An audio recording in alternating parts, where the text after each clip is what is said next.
Parlons maintenant de l'évolution du hash rate et hausse du coût de la production. Le hash rate de Bitcoin, c'est-à-dire la puissance de calcul utilisée par l'ensemble des mineurs pour sécuriser le réseau, suit une trajectoire ascendante continue. Cette tendance implique une difficulté de minage toujours plus élevée. Pour miner un seul Bitcoin, les fermes de minage doivent investir davantage en matériel et en électricité. En pratique, le coût de production d'un Bitcoin augmente donc progressivement, imposant un plancher théorique de plus en plus élevé au prix de l'actif. Mais je pense que je vous apprends rien les potes.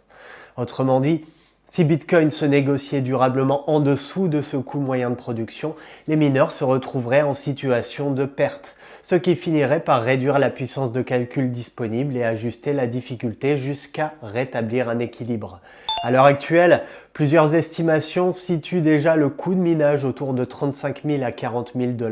Cependant, chaque nouveau halving, tu le sais, c'est l'événement au cours duquel la récompense de minage est réduite de moitié. Chaque halving fait mécaniquement grimper ce prix de production. En 2028, il pourrait se situer dans une fourchette allant de 70 à 80 000 $, voire grimper même jusque 100 000, si la difficulté de minage, et donc le hash rate, continue de progresser rapidement. L'histoire montre que lors des précédents cycles, Bitcoin a souvent dépassé significativement la future valeur de production, celle anticipée après le halving suivant, avant de retomber dans un marché baissier.